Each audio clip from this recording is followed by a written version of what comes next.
Muy buenas noches, bienvenidos a todos. Nosotros venimos de parte de, Alianza Libertaria. Mi nombre es Carlos Sepúlveda, allá está Jorge Romero, que está a cargo de la parte técnica. Y venimos a hablar acá con el profesor Jonathan Ramos, como ustedes saben, y además con sus acompañantes ahí, Marcos Montero, y con Guillermo Ramadán. Un gusto conocerlo, un gusto tenerlo acá, tenerlo en el país. Y básicamente, tal como habíamos hablado en la entrevista anteriormente, esta especie de conversatorio va direccionado a lo que tiene que ver con el libertarianismo. Pero primero quiero empezar dando un contexto más o menos con este debate que tú tuviste con Archerus, que por lo demás es uno de los más largos, más de 4 horas. Aristarchus, perdón. Más de 4 horas en YouTube. El debate más largo que he tenido. Y obviamente ahí dijiste una frase que, como tomista, la tomé, valga la redundancia, en la cual dice que existe la verdad es evidente por sí mismo, puesto que a quien niega la verdad, que si la verdad existe, está diciendo que la verdad existe. Pues si la verdad no existe, es verdadero que la verdad no existe. Y en ese aspecto quiero consultar respecto de cómo se puede ganar el terreno, en este caso de la ideología, mediante tal vez la filosofía. O, puesto en otros términos, de qué manera cualquiera de nosotros, tal vez, podría ser un filósofo, tal vez en potencia. Bien, yo creo que lo primero que hay que hacer es identificar la diferencia entre filosofía e ideología. Son dos cosas muy diferentes, casi contrarias. La ideología es un conjunto de ideas, Agustín Lange dice anticientíficas, sí. Pero con los muchachos llegamos a la conclusión de que más que anticientífica está en contra de la realidad, distorsiona la realidad. Es como que la realidad aparece en distintos órdenes. Uno de los órdenes inmediatos es justamente la evidencia. Evidente viene de videre, que significa ver, es algo que salta a los ojos. Por ejemplo, es evidente que acá hay varones y mujeres. Hay gente que es morocha y gente que es blanca, gente que son flacos y gente que son gordos. O sea, eso es evidente, eso salta a la vista. A partir de esa evidencia nosotros podemos deducir otros principios acerca de por qué lo evidente se muestra de tal manera, por qué es como es, por qué tiene la apariencia que tiene. Y la filosofía lo que trata de hacer es explicar el porqué de lo evidente. Ahora, el punto de partida de la filosofía es lo evidente, el punto de partida de la ideología es la negación de lo evidente. Cuando alguien quiere plantear que aquello que es evidente en realidad es una construcción de la subjetividad, confunde lo evidente con lo obvio. Entonces, la palabra obvio viene de ob, que significa hacia adelante, y vio, que significa vía, camino. Lo obvio es el camino que está puesto hacia adelante. Entonces, la ideología te va a plantear el escenario de que los caminos que están puestos hacia adelante como evidentes, en realidad son construcciones de alguien que tiene el poder de imponerte un camino por encima de otro. En ese sentido, la ideología es una distorsión de la realidad. Cuando nosotros entonces planteamos que la filosofía es el amor por la verdad y la verdad es la adecuación del pensamiento con la cosa, planteamos 3 principios filosóficos que son fundamentales en contra de la ideología. El primer principio es ontológico. Existe la realidad. La realidad no es una ilusión, la realidad no es una fantasía, la realidad no es un constructo, la realidad existe. Ese es el aspecto ontológico del realismo. Segundo principio, esa realidad es independiente de nosotros. Uno de los principios de la filosofía, que hace que la filosofía sea tal, es que las cosas son lo que son, no lo que uno quiere que sean. Claro. ¿Sí? Esa realidad antropológica, que la realidad no depende de nuestra mente ni de nuestra voluntad, implica la posibilidad de que la realidad sea independiente de nosotros y por lo tanto la conclusión evidente de que la realidad existe y es independiente de nosotros es que podemos conocerla. Esa es la conclusión nociológica de la antropología. La realidad existe, es independiente de nuestra mente y la podemos conocer. Esa estructura filosófica es fundamental para destruir las ideologías, porque la ideología trata de resolver a priori aquello que es a posteriori. ¿Qué es un a priori? en Kant, por ejemplo. A priori en Kant es el conocimiento de todo aquello que es independiente de la experiencia con las cosas. Claro. ¿Sí? Para Kant a priori significa universal, pero independiente de las cosas. Entonces Kant dice, hay una ley en las cosas que nosotros las conocemos al margen de nuestra experiencia con las cosas. Entonces, por ejemplo, ¿qué es una ideología? Suponer, por ejemplo, que en la sociedad siempre hay dominados y dominantes, y que siempre los dominados son los mismos y los dominantes son los mismos, es un a priori. ¿Qué significa que sea un a priori? Que ese tipo de ideología o descubre al dominado o lo construye. Sartre diría, si el nazi no existiera, el judío lo inventaría. Es decir, necesitan legitimar esa estructura. Entonces, mientras que la filosofía busca conceptos que valgan para las cosas, la ideología busca cosas que valgan para los conceptos. Entonces, lo que prima en la ideología es el concepto. Hay dominantes y dominados. Ese es un a priori. Entonces, el que mantiene esa ideología, que dice que en la sociedad siempre hay dominantes y dominados, y el que tiene el capital es el dominante y el que no lo tiene es el dominado, va a leer toda la historia con esa anteojera y va a buscar en la historia de los incas relaciones precapitalistas. Como sucedió, ¿no? Y va a buscar en los aztecas relaciones precapitalistas. Hay un historiador que nosotros estudiamos en la universidad que se llama Liborio Justo, que estudia las sociedades incaicas del Incario, el Ayllu, ¿no? Las sociedades del Collasuyo, etc., bajo el esquema de las sociedades precapitalistas. Ahora, ¿por qué alguien que estudia una sociedad que no tiene nada que ver con el capitalismo ni con el feudalismo puede ver estructuras precapitalistas en un sistema incaico que no tiene nada que ver con Europa? Porque tiene una ideología. Es decir, tiene que ir a buscar en la realidad aquello que dice su ideología. Pero, disculpa, pero ahí podríamos cifrar, por ejemplo, lo que estás diciendo de la ideología en lo que es irreal o imaginario, y lo que tiene que ver con más relacionado con la ontología, con lo que es real, es decir, lo existente. Porque, por ejemplo, decía, no sé, tú te puedes basar en mucho, por ejemplo, se me viene a la mente Antonio Escotado, decía que lo que tiene que ver con la realidad es infinito en sí mismo. Lo que tiene que ver con todo su espacio por menor, lo que tiene que ver con la ideología es finita. Porque llega hasta cierto punto donde se está imaginando. Si tú te imaginas a un payaso, te lo vas a imaginar con distintos colores, pero hasta ahí nomás. No te vas a imaginar más detalles que puede tener en la realidad en sí. ¿Podríamos relacionarlo con eso? Lo que pasa es que la fuerza explicativa de la ideología es limitada porque efectivamente es una construcción que no parte de la complejidad de la realidad. Una de las características que tiene la ideología es que es reduccionista. Nosotros en lógica hablamos de la falacia pars pro toto, es decir, la parte por el todo.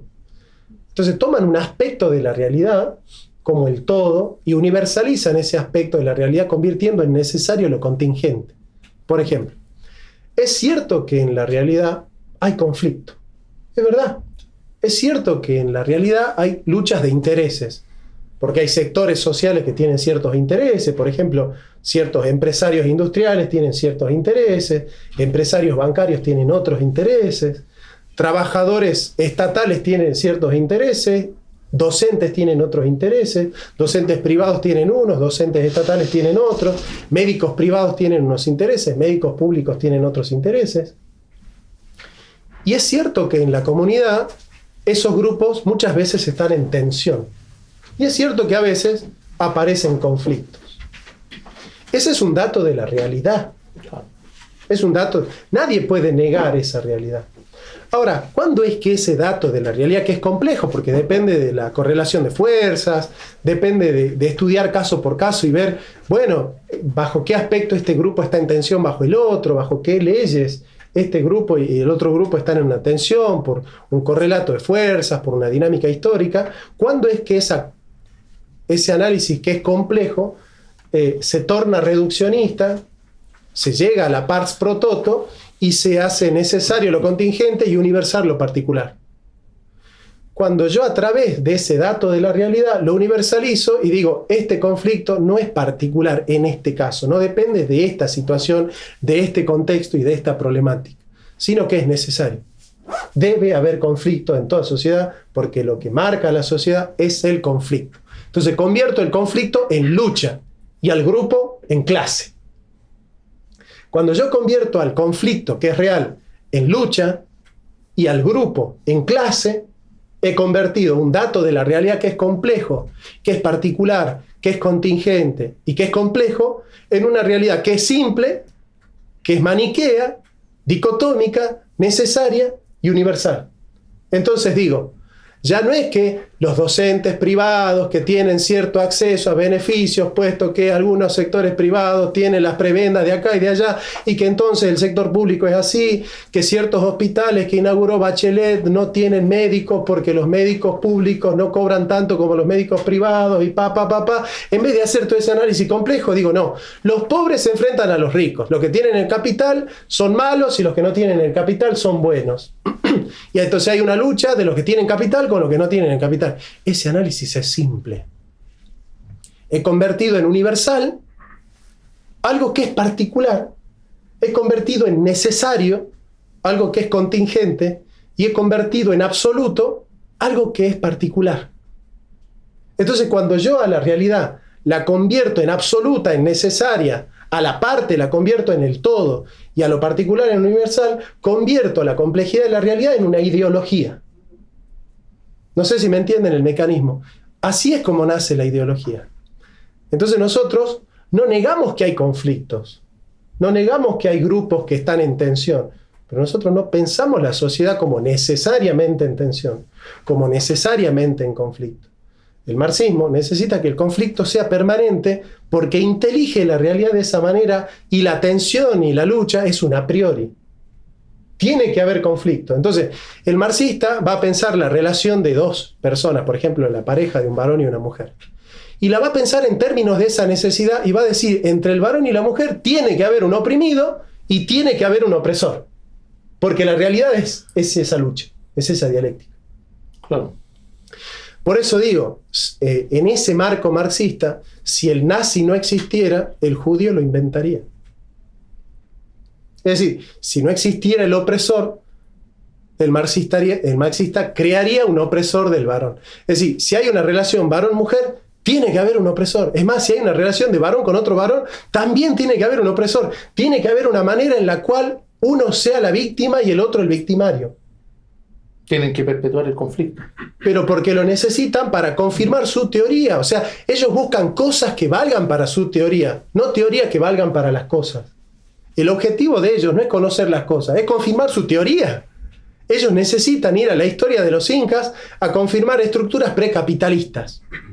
No importa cómo tiene que caber la historia de los incas en un marco precapitalista, tiene que caber. Tiene que caber. Bueno, esa estructura... Esa es la estructura ideológica. Esa es la gran diferencia entre ideología y filosofía. Y ahí, bueno, ustedes están también, Guillermo, Marco, dando esta gira con Jonathan. Se les agradece por lo menos esta lucha que se da en distintos ámbitos, ya sea pequeño, otros más numerosos. Ignoro, tienen que ir de hecho a Valparaíso. Me interesa saber de la opinión de ustedes dos, quien quiera empezar respecto de lo que hablaba Jonathan, pero desde su prisma. Respecto de hacer necesario lo contingente para poder formar los pilares de esta ideología que vivimos y que asumo que en sus países también se vive, incluso a veces más fuerte. Sí, bueno, yo vengo del mismo lugar donde viene Jonathan, tengo la dicha de tenerlo de vecino, ¿no?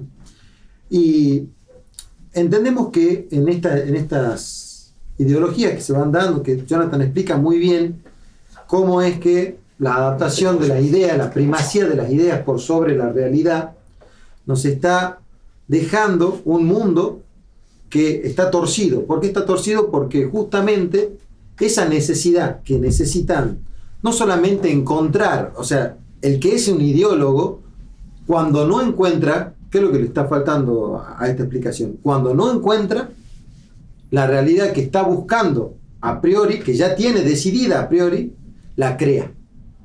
O sea, está todo el tiempo creando el conflicto que necesita. Entonces, en ese sentido es que la técnica, y acá vamos a introducir a un autor muy importante que es Martin Heidegger, él tiene un concepto muy interesante, ¿no? O sea, él acusa del uso de la técnica para lograr estos objetivos ideológicos.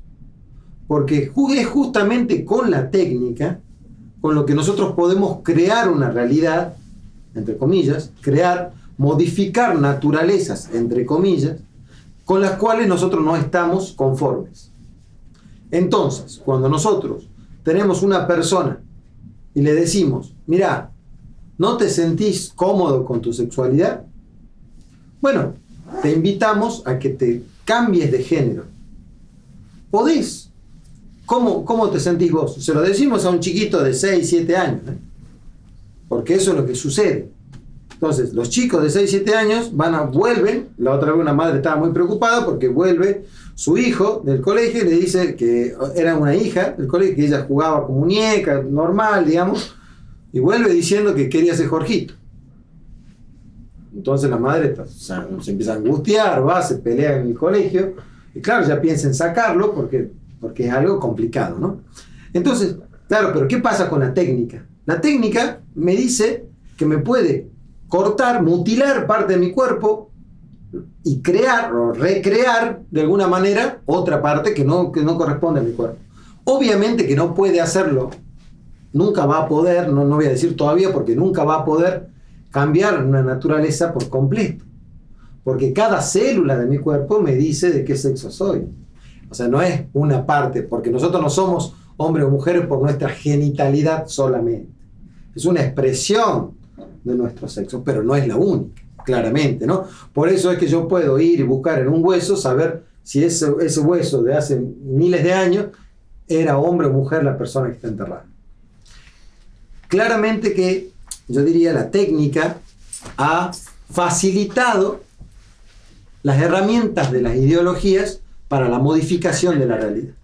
Y esa facilitación, creo que hoy, incluso con las nuevas tecnologías y estas denominadas inteligencias artificiales, ponen en serio riesgo el modo de vivir que tenemos. O sea, habría que tener una alerta. Nosotros decimos, mira, en realidad, de alguna manera se está exagerando, por un lado, en llamar inteligencia a algo que no es inteligente, que nunca va a poder reemplazarnos, pero por otro lado, son herramientas que cada vez son más sofisticadas para el dominio de las masas. Entonces, sí, en ese sentido hay que tener cuidado, hay que estar alerta, porque de alguna manera tenemos esta problemática de una técnica que no detiene su avance, a pesar de que pareciera ser que en algún punto tiene que dar un tope, ¿no? O sea, como toda productividad, uno que estudia una función de productividad, siempre la productividad tiene un tope, de alguna manera siempre hay, digamos, un punto de inflexión, ¿no? Arriba. Bueno, ese punto de inflexión parece que no llega, y cada vez es más específica la técnica, ¿sí? Dado en tecnología, etc. Entonces, yo creo que ese es el gran desafío de nuestra época. Poder entender cómo es que se modifica la realidad, y es por eso que nuestro discurso tiene que ver con una palabra que es muy odiada por todo ideólogo, que es naturaleza, ¿no? Defender la física, la naturaleza, en términos de volver a la humildad nuestra, de nuestra parte, de poder reconocer la realidad tal cual es. Bueno, y en ese sentido, bueno, ahí en el prólogo al libro de Jonathan, yo siempre abogo por una vuelta de Aristóteles y Santo Tomás a los diálogos filosóficos. Bueno, es la idea. Como se han perdido como sociedad toda una especie de aura, es lo que buscamos por lo menos. Marco. Así es, gracias. Yo vengo de Santa Cruz, Bolivia, la parte oriental de Bolivia. Tengo la dicha también de hace poco más de un año conocerlos personalmente. Y secundo todo lo que ellos dicen, tengo poco para agregar, pero retomo con lo que inició Jonathan y con lo que usted inició interrogando, que es acerca del principio de realidad, ¿no? A partir de ese debate que tuvo el profesor, yo también debatí con Aristarco, solo que 2 horas, el 2 veces de 4 horas, entonces son 8. Y es cierto, ¿no? Hay que agarrar el paquete completo, porque si bien Aristarchus, particularmente, y puede ser cualquier otra persona, puede coincidir con el principio de realidad de decir hay cosas, un reconocimiento. hay que añadirle las otras dos premisas para ser un realista, que vendrían a ser dichas cosas que, bueno, reconocemos. Hay dos opciones: o se encuentran supeditadas a nosotros, es decir, son verdaderas porque el hombre las conoce, o son verdaderas y el hombre conoce la verdad del objeto. Entonces la segunda premisa es que hay cosas y esas cosas son independientes del sujeto. Y el tercero vendría a ser la capacidad o facultad que tiene esa persona de conocer la realidad, ¿no? Si no, nos quedamos en el tema de las interpretaciones y todo lo que sugiere Nietzsche.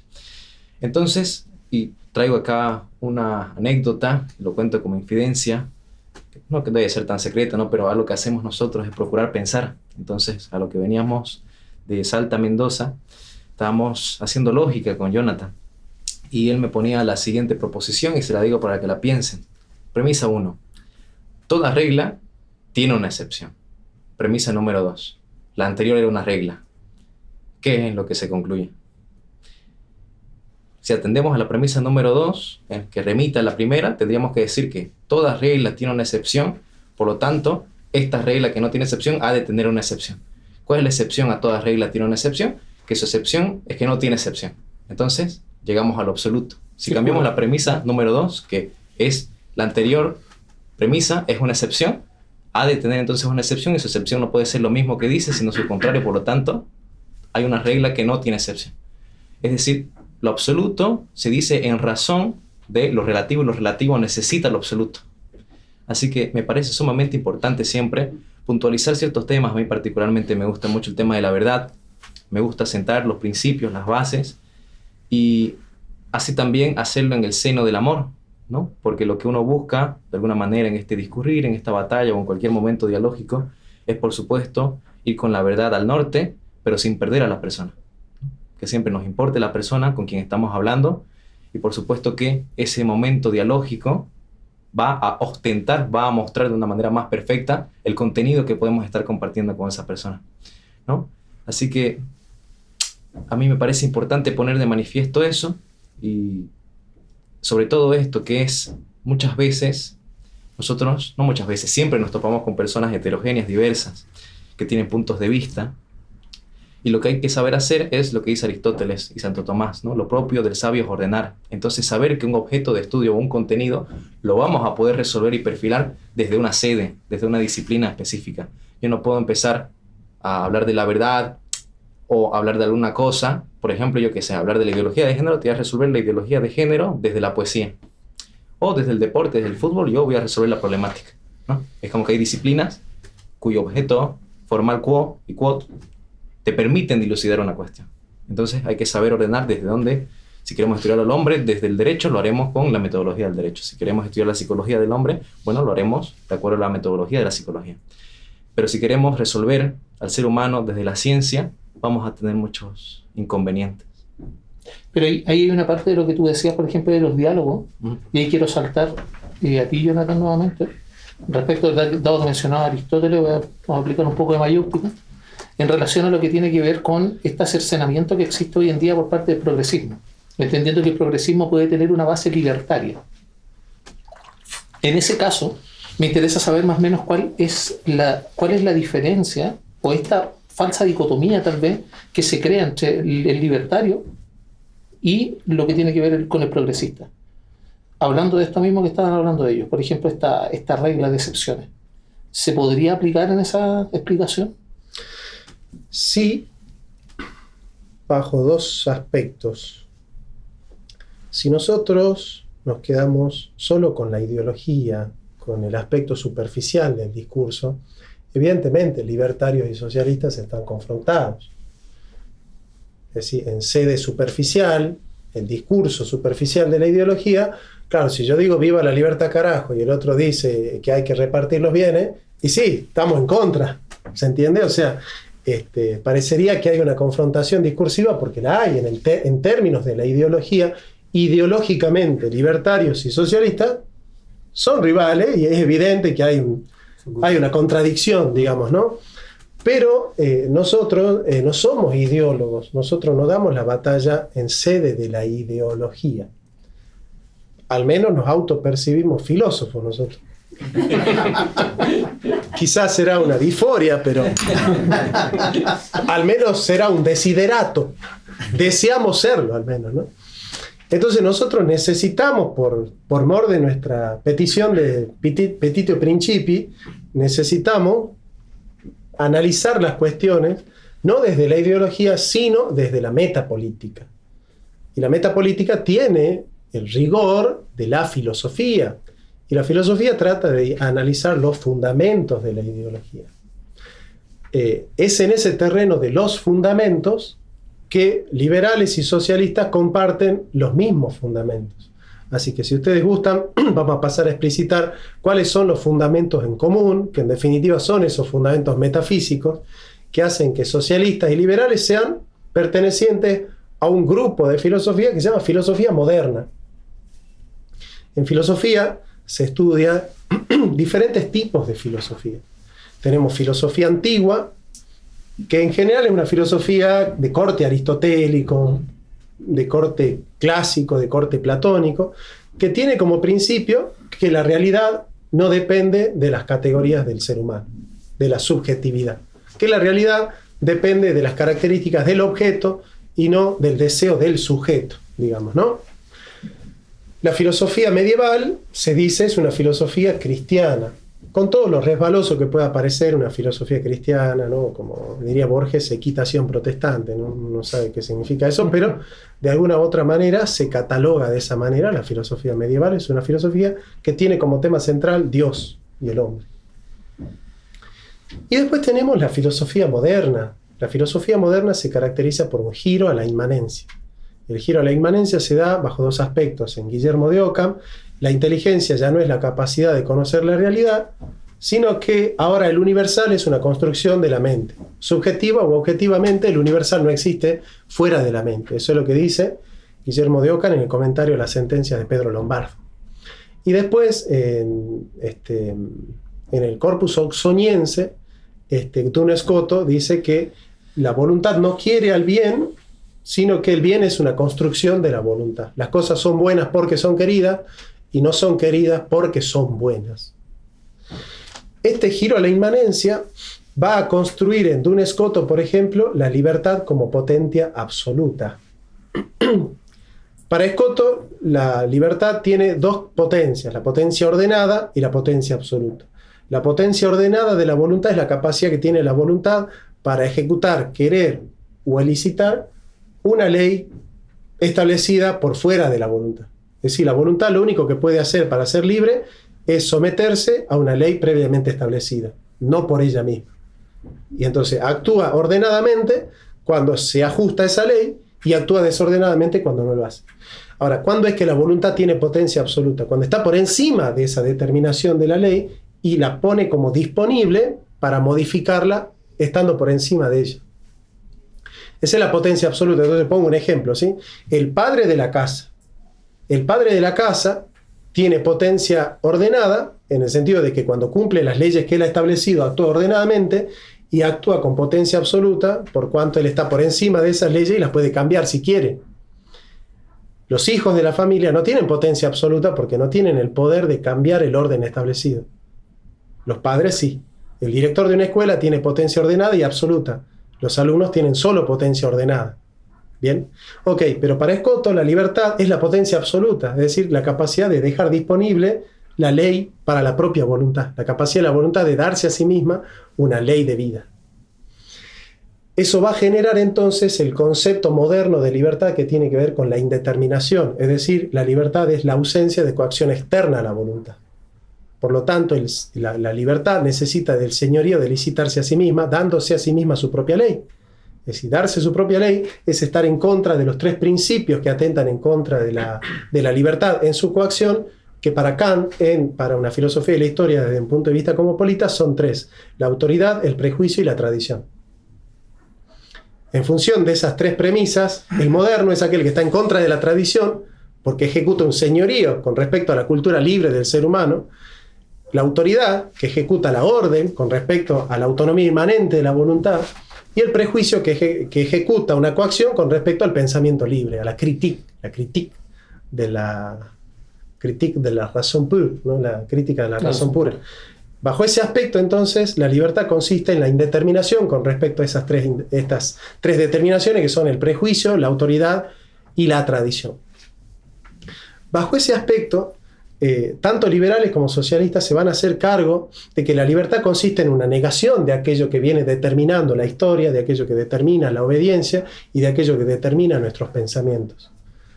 Para el liberalismo clásico eso tiene que ver con la ilustración, con la crítica, con la emancipación de la religión, con la emancipación del Estado, con la emancipación de la política, con la emancipación de la moral. Entonces, las determinaciones morales que convierten en una ley absoluta, en una determinación de la conducta, para el liberal clásico termina siendo una determinación de la voluntad. Entonces Adam Smith dice en el capítulo 3 de La riqueza de las naciones, a nosotros no nos interesa cómo debe funcionar el mercado. No nos interesa el concepto de mercado justo, de precio justo, porque para nosotros la ética utiliza un lenguaje prescriptivo del deber ser y nosotros somos una ciencia, la economía es una ciencia que no le interesa el deber ser sino el ser de las cosas. Entonces dice Adam Smith, literalmente, a nosotros no nos interesa cómo debe funcionar el mercado, sino cómo funciona. No nos interesa cómo debe enriquecerse una nación, sino cómo se enriquece. Es decir, no nos interesa el deber ser, sino el hecho crudo y duro. Entonces, ese recorte del deber ser y el ser, ese recorte del poder deóntico al poder fáctico, ese divorcio del cual da cuenta un poco David Hume, tiene que ver con la ilustración escocesa, que luego va a devenir en la ilustración francesa y en ese concepto de indeterminación de la libertad. Esa libertad indeterminada va a llevar a algunos a decir, por ejemplo, entonces que el liberalismo es el respeto irrestricto al proyecto de vida del prójimo. Es decir, irrestricto significa que la moral es una restricción al respeto y que todas consideraciones morales que hacen que una vida sea más digna que otra o un contrato sea más justo que otro atenta en contra de nuestra libertad. Bueno, ese concepto de libertad como indeterminación para el marxista es frente al Estado. El Estado es el que oprime al obrero. Esa es la característica fundamental de todos los análisis que hace en el Capital Marx, por ejemplo, ¿no? Entonces, para Marx, el Estado es el que impone la moral al obrero. Esa moral es una conciencia falsa que al obrero le impide la posibilidad de licitarse a sí mismo en su propia transparencia. El obrero está alienado por el hombre, está alienado por la máquina, está alienado por el capital, está alienado por el otro hombre. ¿Qué tiene que hacer el sujeto para emanciparse? Negar la tradición, que es la cultura de la burguesía, negar su fe, que es el prejuicio de la religión, que es opio de los pueblos, y negar la autoridad, que es el mandato del Estado frente al obrero. Acá tenemos la estructura kantiana de Marx, utilizando el concepto de libertad indeterminada, que es la misma que el concepto de Kant, que es el mismo concepto de David Hume, que es el mismo concepto de Adam Smith. Bajo ese aspecto metafísico y metapolítico, el concepto de libertad, de hombre, de alienación, de autoridad, de prejuicio y de tradición que aparece en el marxismo es idéntico al concepto del liberalismo, porque el concepto marxista viene del liberalismo, viene de los autores liberales. Lo que hace Marx es aplicar universalmente aquellas categorías que para el liberal pertenecen al individuo. Bajo ese aspecto metafísico, nosotros decimos que liberales y socialistas comparten un terreno en común, que es el mismo terreno metafísico. Por eso son enemigos predilectos. Los socialistas están hechos para debatir con liberales, los liberales están hechos para debatir con socialistas. Les cuesta debatir con nosotros porque su discurso está hecho bajo ese binomio, bajo esa polaridad. Entonces, cuando los liberales debaten con nosotros, nos tratan de socialistas. Porque su discurso está hecho ideológicamente para enfrentar el socialismo. Entonces se convierten en daltónicos, porque todo lo que no sean exactamente igual a su dogma son socialistas. No, pero yo soy justiciario. No, sos socialista. No, pero yo... No, socialista. Sos socialista. Socialista. O sea, el liberal necesita que todo lo que no sea liberal sea socialista. Y el socialista necesita que todo lo que no sea socialismo sea liberal. Y vos le decís, no, pero no soy liberal, soy de tercero. Sos liberal. No, pero yo te explico, yo creo en la función social de la... No, sos liberal, sos liberal, sos liberal. Bueno, ese esquema ideológico es el que le hace mucho mal. Eso hace mucho mal. Por eso nosotros no llevamos el debate al terreno ideológico, sino al terreno filosófico. Es decir, tratamos de pensar con categorías fundamentales.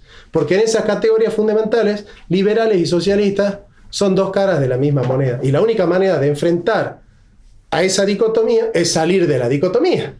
Es salir de la trampa de pensar que para salir del sartén hay que caer a la olla. Y decir, bueno, vamos a poner la filosofía moderna como metafísica y vamos a combatir la metafísica moderna. Eso es lo que hacemos nosotros. Y ahí hay dos cosas que se vienen a la mente, que de hecho los que están acá a lo mejor deben recordar. Hay dos grandes puntos que a lo mejor me gustaría que desarrollaran tal vez Marco o Guillermo, en relación a, uno, nosotros escuchamos una frase con la cual se hacía gárgara y la persona que está a cargo de la administración de nuestro país actualmente la usaba, que era la desobediencia civil. Mal empleado, eso sí, respecto de poder justificar, por así decirlo, el discurso que se tenía en ese momento. No la desobediencia civil propiamente tal ante una norma que es injusta, que no significa romper la ley en ese contexto, no lo contrario. Y lo otro, lo que tiene que ver con la división, esta de clases que pasó en un momento a llevar Jonathan con su exposición, en relación a mantener las clases, porque es por lo menos curioso cuando uno lee El Capital, que es un mamotreto indigerible, son muchos tomos. En el tercero, Friedrich Engels trata de meter a presión lo que queda en las últimas líneas que escribe Marx con vida, que tienen que ver con que no existen clases sociales como indica, porque de hecho se determinan de acuerdo a su nivel de ingreso y se desarrolla en el primer tomo, pero lo ingresa como en el 50, 53 más o menos del tercer tomo del Capital, en donde mete esa frase pero a presión. Es la cuarta edición del Capital. Eso es lo que tiene que ver en las últimas líneas en las cuales se dice que, y se viene a afirmar, de que no existen estas clases. ¿A qué voy con esto? A que por favor ustedes desarrollen en el caso de los simbolismos, porque también Jonathan hablaba de la constitución sociocultural de la persona, lo que tiene que ver con los simbolismos que existen hoy en día y en los cuales se fundamenta el progresismo actualmente, para poder llegar sobre todo a las nuevas generaciones. Muchos que son padres tal vez pueden vernos, les va a afectar mucho del discurso que se da y muchos de los mensajes que se están otorgando, incluso con libros, por ejemplo, gubernamentales. Mira, hablando de padres, ¿no? Te cuento una anécdota a ver si podemos desarrollar un poquito. Yo tengo un hijo que hoy tiene 19 años, pero cuando tenía más o menos 16, 17, lo voy a buscar a una fiesta. Los chicos del lado de atrás dormían todos y me quedo charlando con una amiga de él. El camino era largo, tenía como media hora de viaje, y ella me empezó a contar muy contenta que quería resolver el mundo, ¿no? Y de qué manera quería resolver el mundo, qué era lo que le angustiaba del mundo, y ella quería resolver la desigualdad.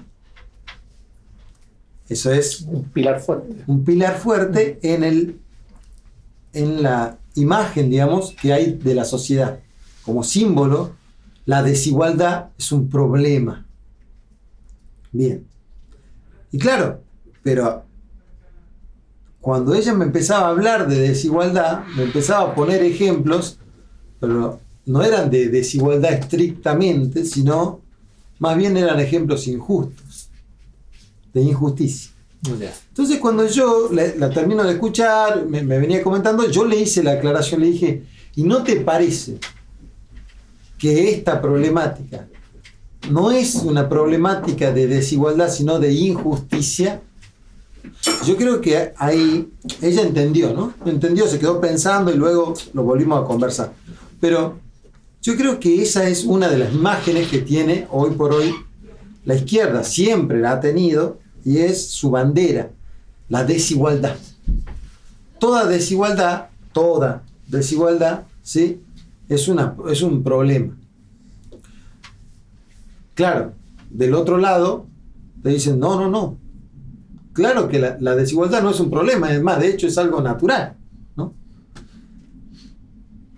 De hecho, tenemos que ser desiguales porque, y te ponen ejemplo, no somos iguales, nadie es igual, nadie tiene el mismo cuerpo acá en esta sala, y te empiezan a poner ese tipo de ejemplos. Entonces, tenemos esta problemática, donde por un lado te hablan de libertad, por otro lado te hablan de igualdad. Y son las dos caras con las cuales se enfrenta una sociedad. Son dos imágenes, digamos, de una de la estatua de la libertad, digamos, otra de la pobreza y la desigualdad que existen, pero nadie te habla de qué tan justo o injusto es la realidad en esos términos, ¿sí? Entonces, cuando uno pone a la justicia por sobre estos dos niveles, digamos, o estas dos imágenes del mundo, empieza como a acomodar la cosa.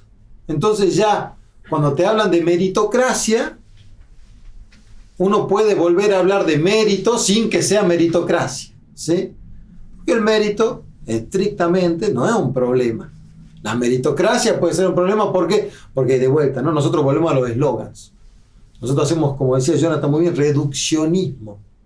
El reduccionismo es algo que a lo que tendemos para poder entender la realidad rápidamente. Por eso es que la filosofía es un esfuerzo, no es tan fácil. Y por eso es que hay algunos que dicen que la filosofía no es para todos. ¿Me explico? Entonces, claro, nosotros tendemos a reducir la realidad rápidamente para poder captarla y poder explicar, ¿sí? ¿Y qué es lo que tiene que hacer cada grupo social?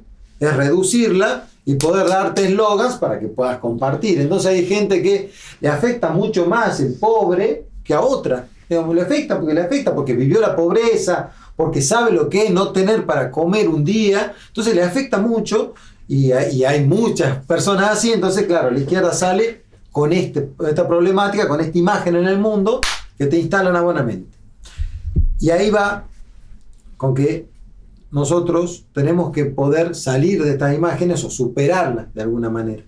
No por un camino del medio, sino, como se dice en Argentina, una tercera posición, ¿no? Que muchas veces ustedes van a escuchar, por ejemplo, acá, qué es el peronismo en Argentina, y ustedes me van a decir, como me han dicho en todos los lugares de Latinoamérica, el peronismo es de izquierda. Es de izquierda, pero no. El peronismo tiene una doctrina en particular, por eso es que nosotros hablamos de doctrina justicialista, tiene una doctrina que está cimentada en cuestiones como, por ejemplo, la doctrina social de la Iglesia, que si bien te habla de justicia social y que al libertario no le gusta mucho ese tema, es una doctrina que pone la justicia por sobre la igualdad y la libertad, y la ajusta, porque justamente la justicia ajusta la realidad a algo que se corresponde mucho mejor en las relaciones humanas. Entonces pone como parámetro la justicia y supera esa dicotomía que hay entre igualdad y libertad. Digamos, que parecen cosas que son de alguna manera irreconciliables, porque estos son los modelos ideológicos de los cuales hablaba Jonathan, contrarios, pero que en el fondo, digamos, responden a una sola matriz. Entonces, nosotros eso es lo que planteamos, ¿no? Una idea de justicia por sobre la dicotomía que existe hoy en el mundo. No sé, me gustaría iniciar con tu segunda pregunta, que hablaba acerca del lenguaje, del símbolo, de la semiótica. Cualquier signo lingüístico se lo puede estudiar atendiendo a ciertos ítems. Los primeros ítems que saltan a la vista y que como categorías hacen inteligibles el símbolo vienen a ser la denotación y la connotación. La denotación es lo que ostenta el signo lingüístico, lo que muestra directamente. Entonces, si yo grafico o muestro una manzana, pienso en una manzana. Sin embargo, la connotación es la carga subjetiva que se le puede imprimir a ese objeto. Las películas de Disney, por ejemplo, lo han asociado con peligro, muerte, veneno. Entonces, el otro análisis que se puede hacer para trasladar este aspecto que es más gráfico vendría a ser la unisemia y la polisemia. La unisemia vendría a ser el significado descriptivo y prescriptivo que tiene la persona. Abro un paréntesis. Cuando la persona dice algo, tiene un espíritu descriptivo respecto a que recoge la idea que tiene y la trata de explicitar, pero tiene un objetivo prescriptivo en tanto busca decir aquello que ha dicho. Entonces, cuando yo digo hola, quiero que la otra persona entienda que la he saludado y no que insulté a su madre. Entonces, es como que hay un tufo, una prescripción, una proyección prescriptiva respecto a la descripción que tiene en la cabeza. Esa vendría a ser la unisemia.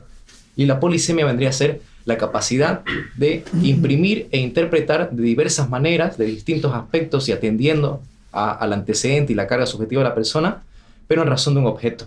Entonces, el progresismo y en general, digamos, quienes se sustentan en la filosofía que ha desarrollado bien el profesor Jonathan, se valen de esto.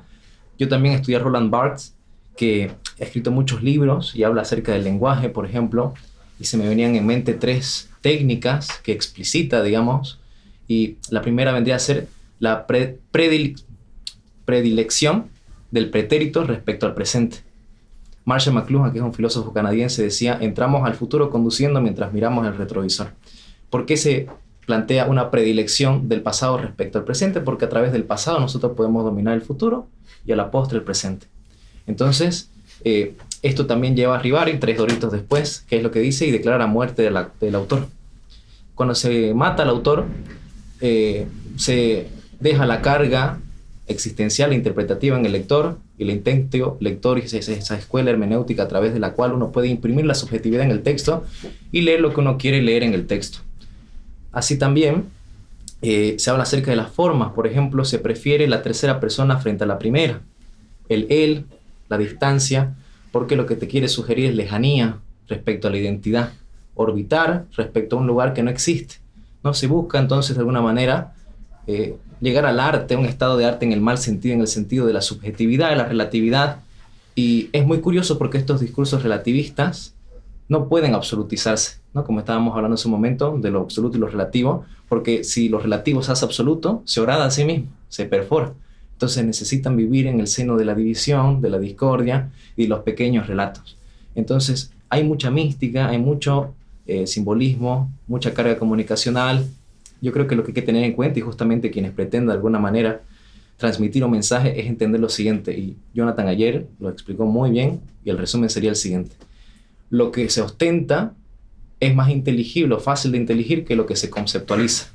Es decir, si yo quiero transmitir amor, no hay un mejor ejemplo que lo practique y lo muestre, ¿no? Porque la definición ostentiva es aquella que se muestra, ¿no? Entonces yo les digo, ¿qué es un cuadrado? Yo les hago así. Entienden que es un cuadrado. Pero si yo lo conceptualizo, aquella persona que tenga la potencia en su razón y que sea capaz de entenderme, lo va a entender. Pero es como que más complicado. Son niveles de intención, entre la primera intención y la segunda intención. Y respecto a lo primero, la primera pregunta, y ya con esto concluyo, que hablabas de la desobediencia civil y todo eso, me gustaría hacer un breve análisis filosófico valiéndome de lo que hablaba Jonathan respecto a la potencia ordenada y absoluta. Se podría decir que el Estado es el padre, suplantando el ejemplo de Jonathan, y tiene potencia ordenada, que vendría a ser el respeto de las leyes que se han explicitado y se han propuesto desde hace tiempo, y que dichas leyes responden a una ley natural, ¿no? Porque no es que la ley es solamente positiva y no es que se crea de la nada el derecho. Pero así también tiene la potencia absoluta en la medida en que puede modificar dichas leyes. El ciudadano tiene que adecuarse a dichas leyes, entonces tiene una potencia ordenada como ciudadano. Básicamente lo que yo diría, porque nosotros actuamos de tal manera que procuramos evitar siempre la violencia, es que el ciudadano tiene el derecho de hacerse escuchar. El ciudadano tiene el derecho de hacerse escuchar respecto al bien, que es lo que se busca, ese bien natural, ¿no? Ese bien en comunidad. Por eso nosotros, por ejemplo, no sé qué palabra utilizaste, nosotros hablamos de comunidad. Hablamos de comunidad, no de clases sociales, sino de grupos sociales. Hablamos de comunidad. Y lo que yo diría respecto a esa temática, porque habría que hacer casuística respecto a las circunstancias y demás, es que el ciudadano, los grupos sociales, tienen el derecho de hacerse escuchar de tal manera que vayan agotando instancias, que son las legítimas, las legales, y procura hacerse escuchar. De tal punto que, bajo un régimen injusto, malo, opresivo, él no se ve obligado a respetar lo injusto, ¿no? Pero siempre en el marco de la prudencia, el respeto y en búsqueda de la paz y concordia social. Sí, bueno, ahí más que nada recapitular y para poder hacer una última pregunta en la cual se pueda desarrollar tal vez los tres también, que yo creo que lo han tenido más o menos. Por ejemplo, en Argentina hubo un tiempo en el que se vayan todos, que me parece que ocurrió, que de hecho fue también un paso bastante complejo para lo que es la institucionalidad del país, lo que obligó también a irse del país a Evo Morales, por ejemplo, dentro del mismo problema que tenían en su propio cisma. Pero a lo que voy es respecto de estamos claros que estamos ante una hegemonía ideológica. De hecho, muchas personas de las que están acá, tal vez de los que nos ven, ni siquiera se imaginaban tener espacios como estos, a pesar de ser personas conscientes de nuestra realidad, de nuestra idiosincrasia nacional, cada uno en su país. Pero todo lo que tiene que ver con esta hegemonía ideológica, que sobre todo alcanza y en un efecto muy perverso logra que a veces personas buenas ejecuten actos malos, que tú también lo mencionaste, y por eso quería partir contigo, Jonathan, desarrollando esa idea y cómo podemos tal vez trasladar esto a la acción que nosotros podemos determinar, enseñándole a los demás tal vez la razón, porque de hecho, sin ser filósofo, tal como empecé esta entrevista, cada uno puede decirle, ¿sabes que 2 más 2 son 4? ¿O sabes que este polerón es negro? Son cosas evidentes. dentro de eso, pasando por la ontología, por eso les decía, recapitulando todo lo que hemos dicho, ¿cómo podemos atacar más o menos esta hegemonía tomando en cuenta lo que te acabo de decir? Para combatir la hegemonía de la ideología hay que salir de la ideología. Si no se puede combatir la hegemonía de la ideología ideológicamente. Es decir, uno de los roles de la filosofía es que te cura de la superficialidad de la ideología. Si la ideología lo que hace es dicotomizar los discursos en base a bueno, malo, lindo, feo, tonto, inteligente. Entonces, en esa hegemonía discursiva, el locus patológico del discurso te hace sentir que los liberales son lindos y los socialistas son feos. O sea, la misma persona siendo liberal sería más linda que siendo socialista, digamos, ¿no? Es como que tender a tener los ojitos un poquito más azules, a tener mejor olor, ¿viste? Los socialistas son un poquito más sucios. Bueno, eso es como realidad igual, ¿no? Sí, pero se convierte en un a priori. ¿Me entendés? O sea, se convierte en necesario algo que es contingente, ¿verdad? Sí, las feministas son todas feas, ¿verdad? Se convierte en necesario algo que es contingente, ¿me entiendo? Pero hay una hegemonía discursiva que queda bien, efectivamente uno juega con eso porque el chiste requiere del a priori y de la ambigüedad y bueno, de alguna manera funciona como dispositivo, ¿no? De cohesión, de coacción, de cohesión sobre todo, ¿no? Nos cohesiona saber que somos más lindos que los socialistas, ¿no? Que somos más inteligentes, que nos bañamos 2 veces al día, bueno, cosas así. Pero, de alguna u otra manera, el dispositivo de la ideología tiene la limitación de no permitir pensar en las estructuras fundamentales de la existencia. La estructura fundamental de la existencia va por encima del adjetivo, porque te pide el sustantivo.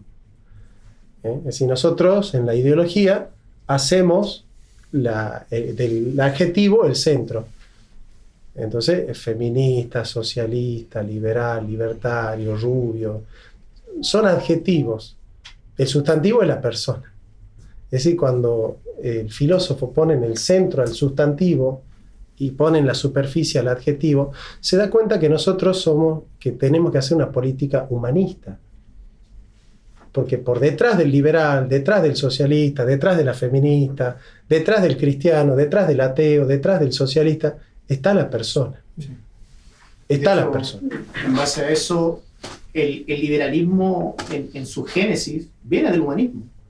Es que en realidad la mejor definición del liberalismo que yo encuentro no es el respeto irrestricto al proyecto de vida del prójimo, es el respeto irrestricto a la A las persona. personas, a los individuos, a los seres humanos. Es decir, yo escucho a Alberto Venegas Lynch, por ejemplo, y dice, el liberalismo es humanista, pero después me da una definición que no es humanista. Claro. Entonces, la definición del liberalismo no se condice con su concepto del liberalismo. Si el liberalismo es el respeto irrestricto a la persona humana, yo soy liberal. Porque el feto no tiene un proyecto de vida, por ejemplo. Pero es una persona. Claro. Es decir, el derecho no reposa en la libertad de la persona. Ni en su subjetividad, ni en su razón, ni en su operatividad. El derecho reposa en la persona. Entonces nosotros respetamos a la persona y hacemos política, las personas, para las personas. Y el centro siempre es el bienestar del hombre. En el centro del sistema está el hombre y no el capital. No es el hombre para el capital para el ser humano. Ahora, los bienes económicos tienen 2 atributos. La escasez, que es la que unilateraliza el liberalismo, y la utilidad, que es el atributo que unilateraliza el marxismo. Un bien económico tiene que ser escaso, pero útil.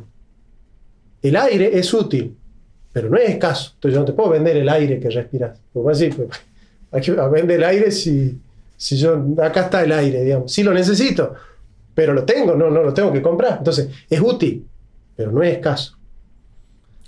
Un hongo venenoso es escaso, pero no es útil. Entonces yo tampoco te puedo vender un hongo venenoso, una libélula, una araña. ¿Para qué quiero una araña? Entonces, para que un bien sea un bien económico, tiene que tener 2 atributos, la utilidad y la escasez.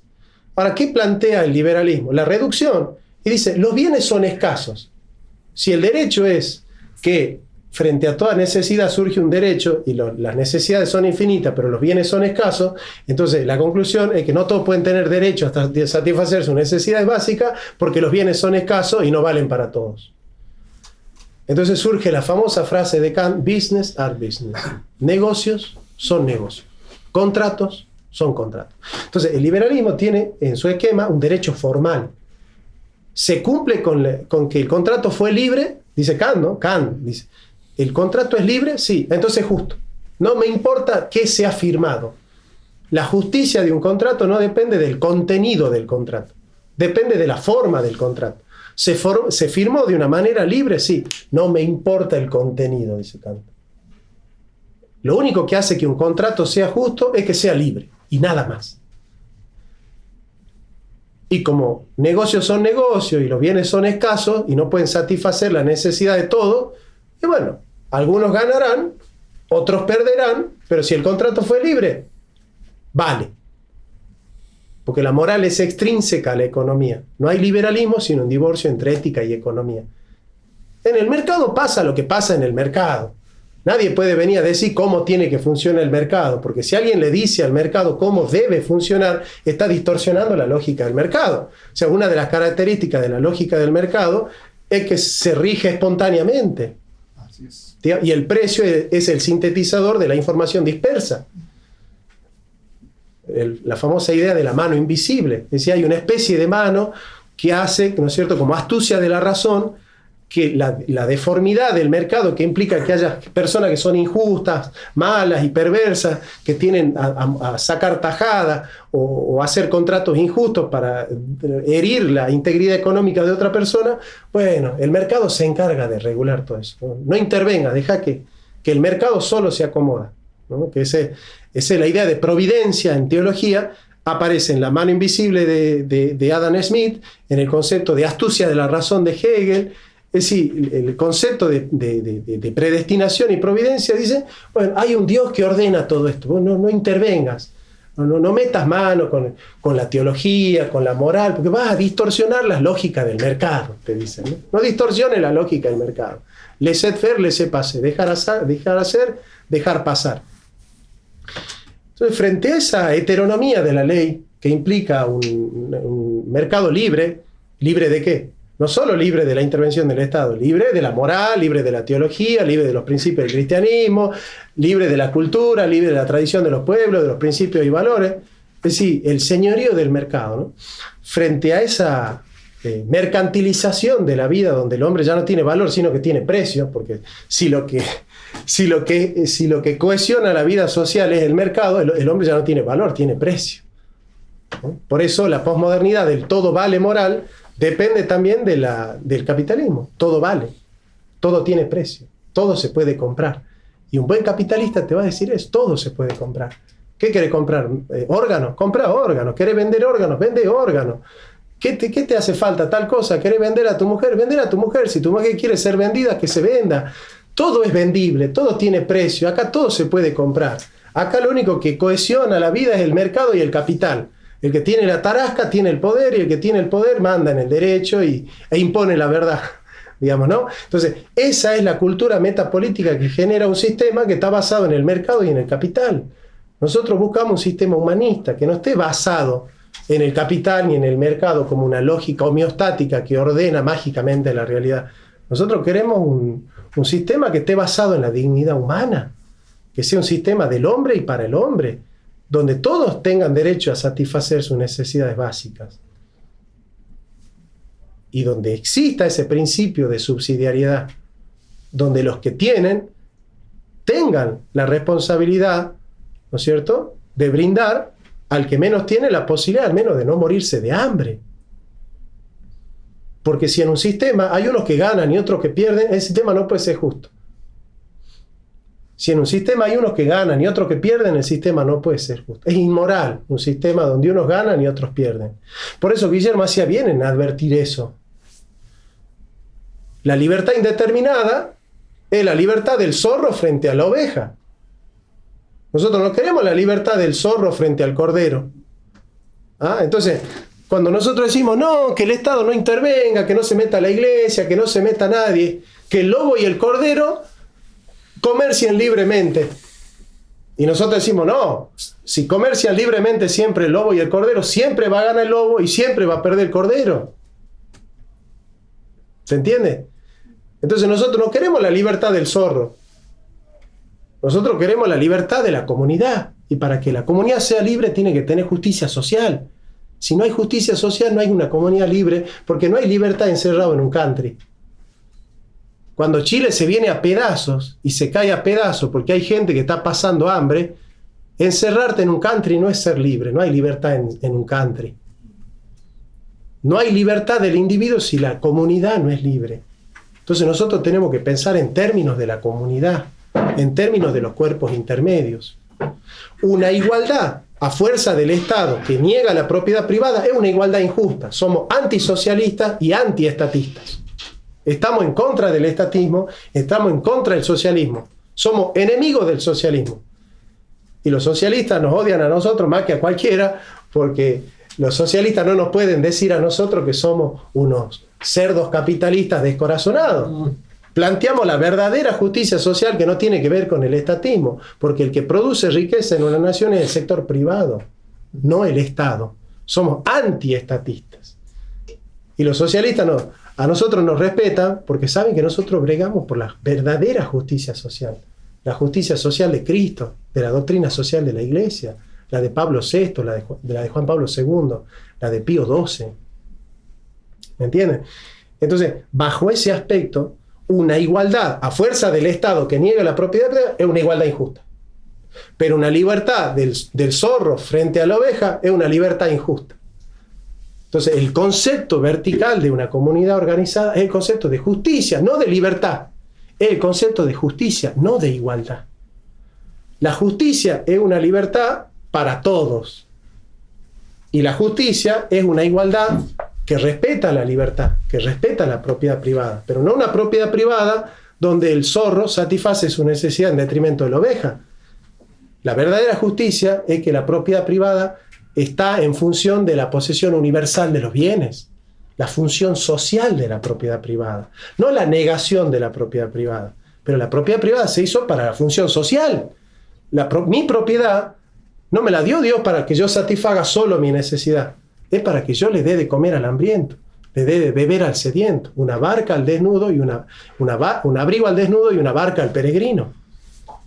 Y esa es la ética que ha privado siempre. Vos lees el código de Urucajina del 3200 a.C., justicia social. Lees el código de Hammurabi, justicia social. Lees el Pentateuco, justicia social. Lees los profetas del Antiguo Testamento, justicia social. Esa es la ética que tiene 4000 años de historia. La ética de la justicia social. Entonces, Ta, el dios Ta, ¿viste? Egipta significa los adoradores de Ta, que hablan copto, que significa los que hablan con Ta, ¿no? Entonces, Ta es el dios de la justicia. Osiris tiene la balanza de Osiris. Entonces, en el libro de los muertos se escribe los grandes proezas de la vida del muerto. Entonces, el psicopompo lee ¿no es cierto? Lee Ta, que es el psicopompo. Lee las obras del muerto y viene Osiris y le dice: ¿qué has hecho para merecer la vida eterna? Le he dado de comer al hambriento, de beber al sediento, una barca al desnudo, un abrigo al desnudo y una barca al peregrino. Porque tuve hambre y me dieron de comer, tuve sed y me dieron de beber, tuve frío y me abrigaste, tuve solo, preso y me visitaste. Esa es la ética. Esa es la ética que tenemos nosotros. Entonces, que venga uno a decir: no, es la libertad del zorro frente al cordero, o mi propiedad es para mí, es para satisfacer mi necesidad, y que el otro haga méritos. Está bien que tiene que hacer méritos, pero en un sistema injusto hay gente que está haciendo mérito todo el día y no come y no puede comer. ¿De qué meritocracia hablan? Aquellos que tienen un banco, ¿no es cierto?, y que se la pasan haciendo transfugiada, y ellos son los que tienen mérito. Y aquel que se levanta a las 6 de la mañana, busca cartón, cagándose de frío, ese no tiene mérito, porque pasa hambre. En un sistema injusto, si el mérito no alcanza para comer, es porque el sistema no sirve. Bueno. Y en ese aspecto, también abriéndole la palabra a ustedes, lo que indica Jonathan respecto de la justicia social.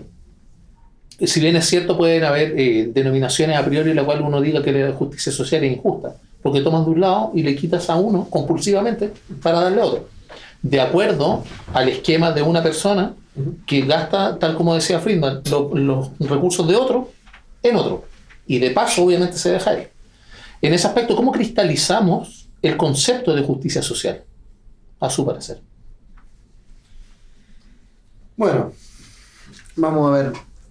Vamos a tratar de entender un poco en ese sentido lo que es darle el concepto de justicia, ¿no? Y llevarlo a lo social. El concepto clásico de justicia es darle a cada uno lo que le corresponde por naturaleza.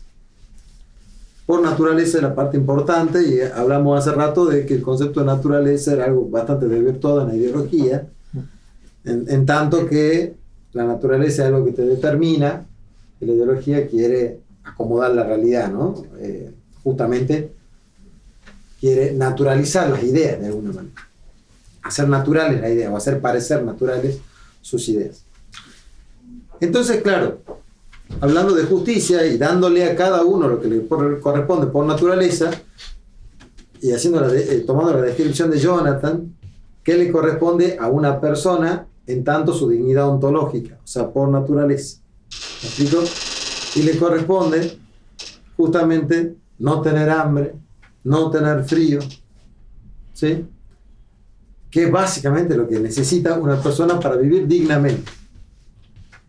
No tiene que ver con la dignidad moral, estamos hablando de la dignidad ontológica, la que compartimos todos, ¿sí? Que son dos cosas diferentes, ¿no? Que la dignidad ontológica la tengo sola por el hecho de ser persona, en cambio hay una dignidad moral que es por el hecho de lo que yo hago con mi persona, ¿no?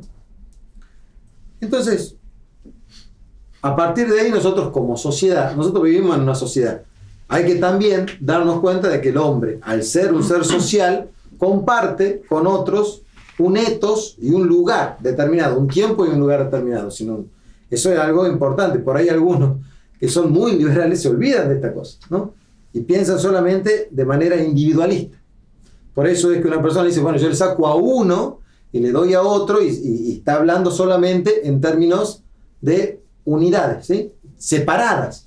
Por eso estas explicaciones de unidades separadas, es decir, no es que yo le estoy sacando a uno para darle a otro, estamos hablando de unidades separadas. O sea, esa es la concepción que queda ahí sobre base, digamos, esa es la base desde la cual está hablando, de la mirada que tiene, ¿no? De individuos aislados que forman una comunidad, pero sobre todo que priman como individuos aislados. Entonces, nosotros porque de ahí viene, ¿no? Esto de que los impuestos son un robo, etc.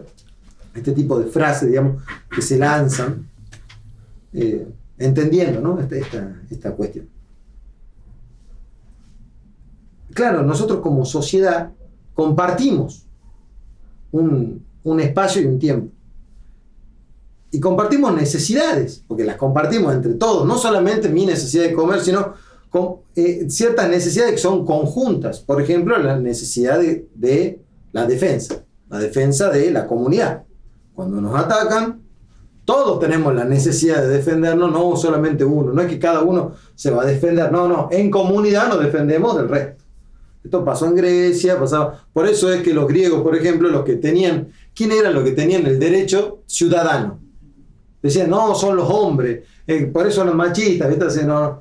¿Por qué tenía el derecho ciudadano alguien en la Grecia antigua? Y porque era el que podía defender la ciudad. La responsabilidad. Claro, tenía la responsabilidad de defenderla, entonces después, bueno, muchachos, lo que la defendimos y que hacemos que la comunidad siga existiendo como tal, vamos a decidir la política. Mirá qué bien. Nunca había pensado. De eso se trata, digamos. Entonces, a partir de ahí es que tenemos que ver qué es justicia social. Nosotros tenemos ciertas cosas que nos pertenecen como personas humanas individualmente y ciertas cuestiones que nos pertenecen también como comunidad. ¿Qué cosas en tanto comunidad necesitamos todos? Entonces vamos a ver que necesitamos espacios comunes para poder convivir. Vamos a ver que necesitamos, por ejemplo, hoy por hoy cloacas. Porque el liberal, el que es bien liberal, así, anarco, el más liberal de todo, cada vez que tiene que defecar, tiene que ir a cavar un pozo. Porque no puede compartir una red entre todos, porque eso es algo que se comparte. No tiene que ir a sacar agua, tiene que ir con el cubo a un río a sacar agua y llevarse para su casa. ¿Por qué comparte redes sociales de servicios públicos? Por eso se llama público. ¿Me explico? Entonces esas necesidades que son comunes para todos, todos tenemos derecho a esa. Es justo que todos tengamos acceso a todos los servicios públicos. Por eso, ¿me entienden? No, hay ciertas cosas, ciertos derechos que vamos a ir... Aclara que decía eso porque Milei dijo que quería privatizar las calles. Aclara que hay... Voy a decir, no, si esos liberales no existen, ¿no? Si existen, están en la Argentina. Bueno, por eso, hay ciertas cuestiones que son... Lo interesante de este personaje que menciona Jonathan es que él me decía alguna vez, ¿qué pensás de él? Yo decía, bueno, vos dejalo hablar, porque es una persona tan arraigada a lo que él realmente cree, que es buenísimo porque va a ir hasta lo último, y a ir hasta lo último es llegar al absurdo de negar la sociedad en pos del individuo. Eso es liberalismo en su última instancia. ¿Me explico? Entonces, asentando al individuo, niega la sociedad de alguna manera. Pero nosotros somos seres sociales. ¿Sí? O sea, se olvida, eso también replica una mala antropología. Una mala antropología porque en esencia somos seres sociales. Somos seres, como vos bien dijiste, psicosocio, biopsicosocio espiritual. Y lo social es fundamental dentro del hombre, ¿no? Sociales, no gregarios. Muchos se confunden. Está bien, está muy bien. Muy bien. Entonces, a partir de ahí es que nosotros vamos a poder interpretar que hay ciertos bienes que nos corresponden a todos y que no le quita responsabilidad. Y ahí estamos, ¿no? No nos quita responsabilidad. Justamente, nuestros derechos, ¿sí?, van acompañados de la responsabilidad consecuente. Por ejemplo, cuando nosotros hablamos del principio de subsidiariedad, ¿qué decimos? El subsidio tiene que existir de manera comunitaria. ¿Para qué tipo de personas? Y para los que no se pueden valer por sí mismos. El que no se puede valer por sí mismo, nosotros lo subsidiamos. ¿Para qué? Para que se pueda valer por sí mismo. Porque existen contingencias en la vida de las personas. Y todos entendemos en el amor, porque no solamente la justicia, sino que el amor con la justicia de la misma manera, y esto es un concepto ya teológico, porque Dios es justo y es amoroso. Por eso hay algunos que se les ocurre decir, no, Dios es pura misericordia, entonces es bueno y todos nos vamos a ir al cielo, y otros te dicen, no, Dios es justo, entonces va a castigar a todo y lo único que hay en el juicio. Bueno, ¿ves? O sea, la política tiene un concepto teológico por detrás, ¿no? Bueno, esas son las dos cosas. Dios es misericordioso y justo, las dos cosas. Y ahí es donde nosotros vamos a decir que en el subsidio está justamente esto, ¿no? El amor primando para que esa persona pueda levantarse y la justicia en reclamarle que esa persona haga lo que tenga que hacer para poder levantarse lo más rápido posible. Habrá gente que no puede, tenemos que subsidiar a una viejita que tiene 90 años y que se está por morir, lo haremos amorosamente entre todos porque a todos nos va a tocar. ¿Me explico? Entonces, es como una visión, digamos, de que la justicia social va de la mano también del amor y que se fundamenta en una visión social del hombre y en contra de una visión individualista del mismo. ¿Me explico? Mira, yo no tendría mucho que añadir a Guillermo, pero me gustaría brindarte mi testimonio. Hace un par de años fui liberal, entonces me gustaría contarte cómo lo interioricé yo en base a lo que han explicado magníficamente, pero me gustaría hacer una crítica interna en el sentido de valerme de los elementos endógenos. Hablaste de Milton Friedman, me sentí por un momento liberal nuevamente, tuve reminiscencias de todo lo que se decía, entonces como que la palabra justicia social, derechos sociales y todo lo social es como que supone una negación del individual, ¿no? Yo también lo estudié. Milton Friedman menciona que hay 4 formas de gastar dinero, creo que lo sugeriste, ¿no? Cuando uno gasta su dinero en uno mismo, cuando uno gasta el dinero en el otro, ahí uno es prudente de acuerdo a su razón, cuando otro gasta tu dinero en él, no sé, un poco más generoso, y cuando el otro gasta el dinero del otro en el otro, es ineficiente. Eso habla de un sujeto a priori que es malo e inepto, ¿no? Entonces me gustaría volver al tema de lo que es el hombre, y es ahí justamente donde se resuelve todo este problema, la base antropológica. Entonces, cuando hablamos del hombre, nosotros tenemos ciertas opciones. O el hombre es un animal social, asocial, antisocial o extrasocial. Si es un ser extrasocial, es un dios. Si es un ser antisocial, entonces el hombre es lobo del hombre. si es un animal asocial, entonces lo que le queda es la apatía, la indiferencia, es un ser atomizado, arrojado en la nada. Pero si es un ser social, cuando decimos que es un ser social, entendemos de suyo que el bien que perfeccione hacia el cual aspira ese hombre ha de planificarse en la sociedad, porque el hombre construye una polis. Por lo tanto, el seno en el cual el hombre se desarrolla es la sociedad. A partir de esto nosotros podemos volver a la definición que brindó Guillermo y ponerle las 3 patas mínimas que debería tener toda justicia. Entonces la justicia es el eterno y continuo ejercicio mediante el cual se le da a cada quien lo que le corresponde en atención a su naturaleza, al mérito y a la necesidad. La naturaleza es la que hemos desarrollado hace un momento. El mérito supone el reconocimiento de que en la medida en que un hombre trabaja, por ejemplo, ha de comer mejor, por ejemplo. Es decir, supone lo individual. Aquí se queda, por ejemplo, muchas veces el liberalismo, y en el mejor de los casos atiende a la naturaleza, pero no necesariamente. Por lo menos yo sí lo viví desde dentro, ¿no? Allá en Bolivia. Y la necesidad es un aspecto que tampoco se busca ni se debe obliterar, porque el hambre del otro es también mi hambre, no solo material, sino espiritualmente. Entonces, la medida en que todos tenemos esa dignidad ontológica a la que refirió Guillermo, se ha de entender que contingentemente han de acontecer situaciones en las cuales habrán personas que por muchas circunstancias no podrán trabajar, no les dará el cuero, ni la vida, ni el trabajo, ni el dinero para solventar una familia. Entonces, circunstancialmente, hasta que esa familia particular mejore, hemos de subsidiarla, hemos de ayudarla temporalmente, ¿no? Entonces, esta justicia social se expresa a través del derecho social, que es la suposición o el recojo de lo individual, su elevación y perfección. Porque el hombre es un ser social y donde se planifica es en la sociedad. Bueno, quiero darle las gracias, si me acompañan, a darle un aplauso a los expositores. Excelente conversación. Darle muchas gracias, porque vienen, me parece que hay unas preguntas, tal vez de los asistentes. Darle las gracias por estar acá y por dar esta visión atípica, contemporáneamente hablando, a lo que estamos viviendo. Así que no sé si alguien quiere partir respecto con alguna pregunta que les haya quedado respecto a lo que se ha planteado acá.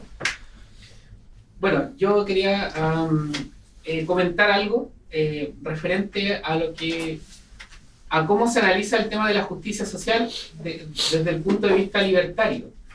Porque yo hace tiempo escuché a Huerta de Soto refiriéndose de que el problema está en cuando se le llama justicia social, como diciendo que se le tiene que poner el apellido social a la palabra justicia. Pero en el fondo yo creo que eso puede tener un cierto conflicto cuando es usado de manera ideológica, como para poder poner entredicho la palabra justicia social, porque daría a entender de que social apuntaría más a lo socialista. Entonces, muchas veces se hace esa crítica desde parte del punto de vista liberal. Sin embargo, en cierto sentido, se ha hecho, en base a eso, proyectos políticos contingentes en base a eso de la justicia social. Podemos ver, no sé, lo que ocurre en Argentina, lo que denuncian mucho, que el tema de la gente que recibe bonos y cosas así. Entonces ellos como que se escudan un poco en el tema de que hay que hacer justicia con ellos y hay que darle bonos, una cosa. Podría escribir tus redes Entonces, sociales para poder mencionarlo en los videos. No sé cómo se podría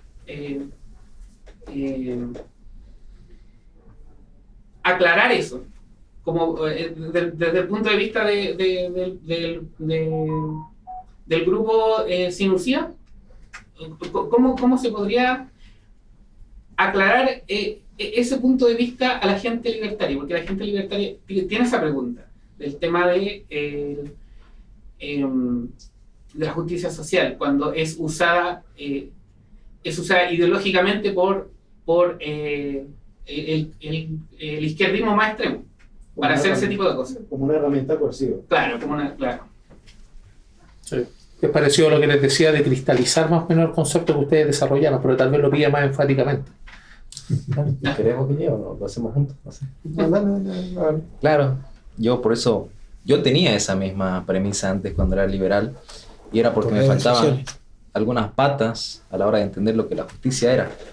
Si nosotros entendemos sui generis, ¿no?, por derecho social, justicia social, aquella situación mediante la cual negamos al individuo en pos de la sociedad, estamos errando, ¿no? No es esa la concepción, porque no partimos de una buena concepción del hombre.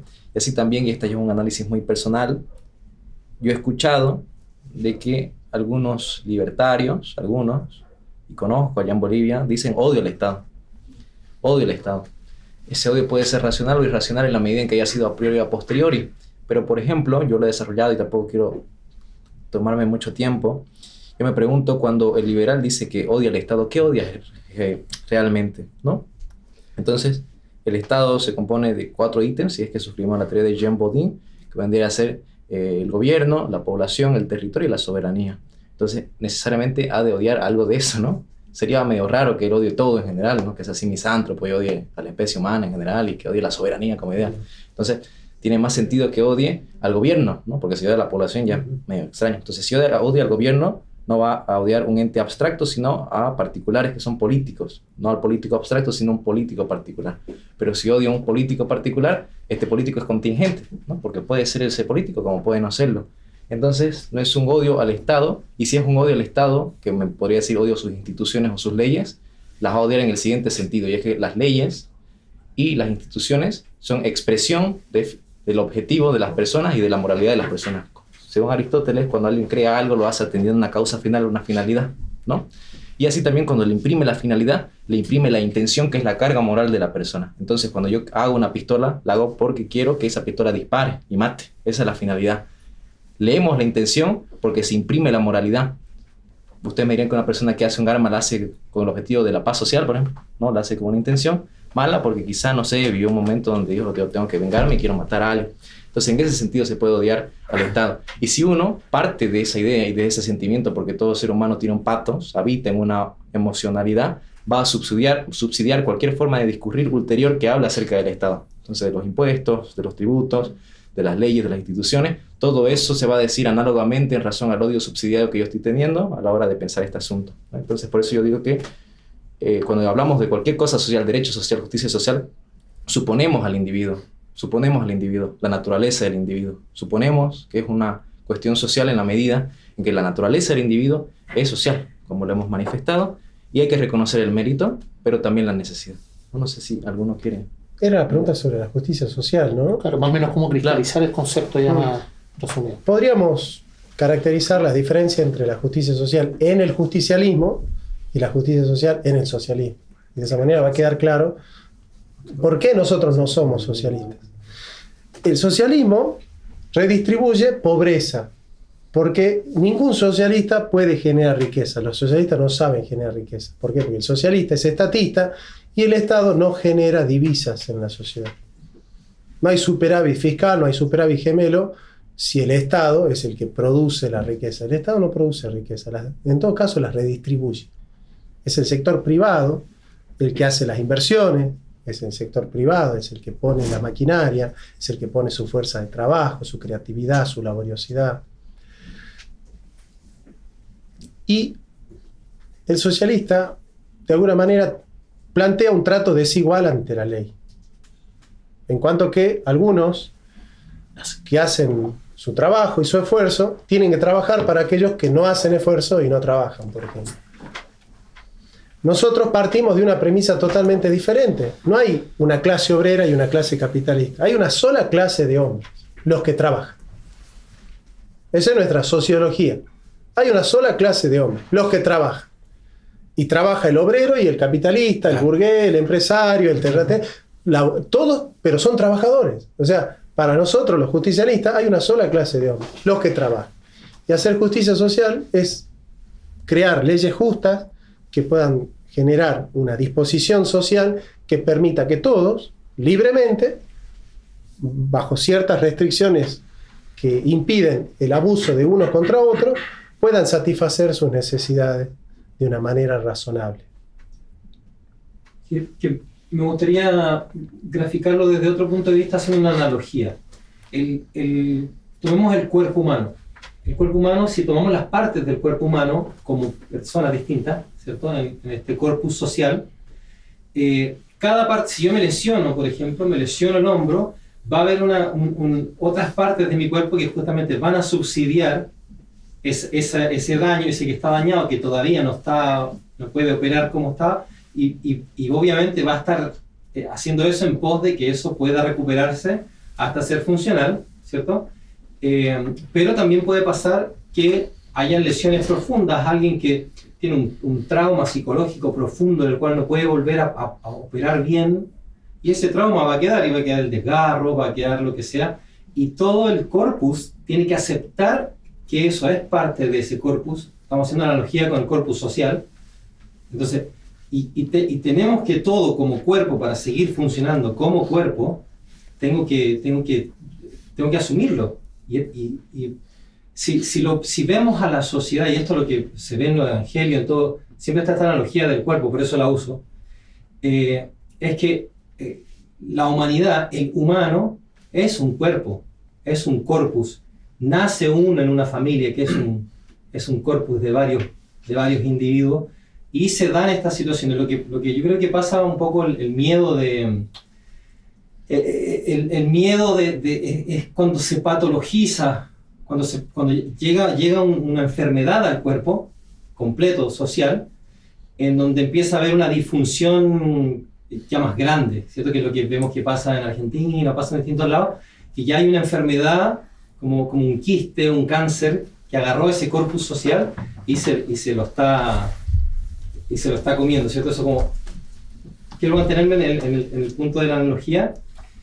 Y en ese sentido hay que poder atender de una manera que es más difícil, que es lo que proponen acá los chicos desde la justicia, que es ir a lo particular. O sea, ahí no se puede hacer un trabajo ideológico. Hay que ir es como un médico que ve un cáncer. Caso por caso. Caso por caso. Pero ahí hay un punto de lo que dices tú que ellos expusieron súper bien y que tiene relación con la necesidad de que esta, tomémoslo, parte, por así decirlo, por llamarlo, persona o particularidad, se valga por sí mismo. Uh-huh. Y eso es lo que refleja la parte más menos larista, justicialista, por así decirlo, que estábamos hablando. O sea, para nosotros, el principio de subsidiariedad es que aquellos que tienen la posibilidad de depender de sí mismos y de hacerlo lo suficientemente como para poder subsidiar, la palabra subsidium significa ayuda. Sidium es dar, el que está abajo, significa sub 20, debajo de 20, ¿no? Entonces, la palabra subsidio es ayudar al que está abajo. Entonces, la responsabilidad política y moral del que está arriba es ayudar al que está abajo sin anular ni absorber su capacidad productiva. Porque para nosotros el principio económico es que todo argentino o todo chileno debe producir al menos lo que consume. No puede consumir más de lo que produce. Si consume 50, tiene que por lo menos producir 50. Si consume 50 y produce 40, no sirve. Entonces nosotros es subsidiar, ayudar a que la persona dependa de sí misma. O sea, el objetivo del subsidio para el socialismo es que el subsidiado dependa del Estado. El objetivo del subsidio para nosotros es que el subsidiado vuelva a depender de sí mismo. Es decir, que recupere su autonomía y que viva de su trabajo. Porque para nosotros hay una sola clase de hombre, el que trabaja. Y no el que trabaja para el Estado, el que trabaja el que vive del Estado. El que trabaja por sí mismo. Claro, pero aún así, en ese caso, te doy el ejemplo de mi cuerpo. Yo me desgarré acá el pectoral y el bíceps, y ese desgarro quedó. Mi cuerpo eternamente, hasta que me muera, va a tener que estar subsidiando esa área y no va a poder hacer hasta que trabaje lo que... nunca va a pasar eso en ese Bueno, pues yo te puse el ejemplo claro, ¿no? Hay gente, la señora de 90 años, a la cual nosotros le vamos a tener que bancar. Exacto, sí, porque no puede. Porque nunca va a poder, y eso es una naturalidad. Pero la norma no es la excepción. Eso es la excepción, la norma es otra. La norma es que todos podamos aportar justamente a la riqueza del Estado. Es que quería agregar otro punto, que llevémoslo a lo social ahora. Ya entendemos que funciona como un cuerpo, pero si yo veo que a nivel social hay como ataque autoinmune, ¿cierto? Donde el cuerpo se está comiendo a sí mismo y se está atacando a sí mismo, ¿en qué parte queda el contemplar la psicología de ese grupo social, la educación de ese grupo social, que termina luego de cierto tiempo operando de ese modo? Entonces, si solamente lo vemos desde el lado político, económico y todo eso, nos perdemos de que esa gente llega a operar así, a pensar así y a actuar así, porque hay un tema relacional psicológico, hay un tema educativo, hay todos otros factores que nos están contemplando si yo solamente me paro desde lo económico y desde... O sea, ahí es donde se vuelve ideológico, solamente la economía según... Es como en cambio, paralizar. cuando yo me adentro a todas las distintas aristas, que es más complejo... Es como en tu ejemplo, si tú paralices, tienes una lesión en el brazo, y como todos sabemos, los brazos o los miembros del cuerpo, para ir a tu analogía, se adaptan. De hecho, yo he visto a perros de 3 patas corriendo. Claro. Se adapta el cuerpo. En ese caso tú estás suponiendo, bueno, el ejemplo que tú das es de que el miembro, si tengo un problema, lo dejo inmóvil. No, Porque tengo otro subsidiando. No es lo que se podría producir con lo que tú dices de la psicología y la educación. Es que el ejemplo es erróneo, porque en el caso mío, la deficiencia queda. O sea, va a haber una musculatura, yo tengo que estar constantemente yendo a un kinesiólogo, a un alguien externo, que tiene que ayudarme con eso porque hay una descompensación que queda. Ese perro queda con una descompensación y queda con cierta musculatura que se hiperreactiva y los huesos se van deformando, o sea, el daño queda. No iba a eso, iba al tema de que si yo quisiera hacer un tratamiento para curar ese problema, en el caso de, por ejemplo, esta gente que se come la plata y se aprovecha del sistema para poder que le subsidien y el no hacer nada. Sí. Entonces, si yo digo, ok, pero veamos lo psicológico de ese grupo de gente, veamos el desarrollo, y a lo mejor hay que meter a lo educativo, desde que son chiquititos, a lo mejor hay que hacer otra, o sea, atacar desde otro lado el problema, que no necesariamente se va a resolver cortándole la plata, dándole la plata. Claramente lo que estamos haciendo nosotros acá es dar una batalla en ese ámbito. No estamos haciendo una batalla económica. Claro. Estamos poniendo ejemplos económicos porque vienen al caso. Pero la batalla claramente es una batalla. No, claramente la batalla cultural integral. Nosotros entendemos a la persona humana como una integridad de cuerpo y alma, donde entendemos todos los aspectos humanos que acá se nombraron, son biopsicosocioespirituales. Espirituales, ¿no? Que es algo que no se muestra tanto tampoco. Claro. En general, digamos, en todo. O sea, no nos circunscribimos solamente al aspecto económico, ¿sí? O productivo. No decimos que el hombre es un ser productivo. ¿Me explico? Claro. Ahora, hay un ámbito económico fundamental para poder vivir en comunidad. Eso es cierto, por eso nos vamos al tema subsidiario. Y entendemos, porque justamente estos son los temas que se debaten, ¿no? Si hay que dar subsidio, no hay que dar subsidio. Pero justamente el subsidio ayuda al capitalismo porque incorpora al que no produce a la producción. ¿Me entendés? O sea, una persona no está produciendo, ¿verdad? Bueno, ¿por qué no produce? Y porque no tiene los medios de producción. No tiene los medios para producir riqueza. Pues yo necesito que produzca. Entonces yo subsidio no para que consuma sin producir. Yo subsidio para que produzca. Yo tengo que incorporarle a la persona a la producción. Entonces yo entiendo la finalidad del subsidio para incorporarla a la producción. Porque vos querés 20.000 chilenos, 200, ¿cuánto? ¿Qué sé yo? Ponés 12 millones de chilenos produciendo, o vos querés 18 millones de chilenos produciendo. Y vos querés los 18. Sí. Porque vos sabés que 18 millones de chilenos van a generar un superávit fiscal. Y Chile con superávit fiscal va a tener un desarrollo económico mucho mayor que con déficit fiscal. Y si Chile gasta más, si Chile ahorra más de lo que gasta y vende más de lo que compra, va a tener superávit gemelo. Y de esa manera el desarrollo de Chile va a ser espectacular. Ahora, el liberalismo, si se aplica el liberalismo, hay gente que está dejando de producir. Pues no tienen los medios para producir. Y como no hacen mérito, bueno, quedan afuera. No produce, no puede producir. Bueno, listo, que quede afuera del sistema. Entonces, en el fondo no es buen capitalismo el liberalismo. No es buen capitalismo. Porque no incorpora a todos los chilenos a la producción. Entonces, el verdadero capitalismo es el justicialista. Porque incorpora a todos a la producción. Y quiere que todos produzcan. Y que todos vivan de su trabajo. de un trabajo digno, de un salario justo. Yo sé que cuando hablamos con libertarios decimos salario justo, ¿qué es eso? ¿Qué salario justo? ¿No? Contrato justo, ¿qué es eso de la justicia social? Es como que son temas económicos, eso es teología, te dicen, es como que, es Biblia, que nosotros somos científicos, ¿no? Hay un rasgo de ateísmo, porque en el fondo hay un sesgo de poder. En el liberalismo, el que tiene el derecho es el que tiene el poder. El que tiene el poder, el que tiene el medio. Y el que tiene el medio, el que tiene el capital. Entonces, si tenés el capital, tenés el poder. Y si tenés el poder, tenés el derecho. Entonces, en el fondo, el eje del liberalismo es el poder. El que tiene el poder. Entonces, nosotros no buscamos una civilización del poder, sino una civilización del amor. Entonces, por eso somos humanistas y cristianos. ¿Se entiende? No somos socialistas ni liberales, somos humanistas y cristianos. Es el rasgo característico de nosotros. Por eso queremos incorporar a todos los argentinos a la producción. Y para eso hay gente que necesita una ayuda. Bueno, entonces, ¿vos qué sabés hacer?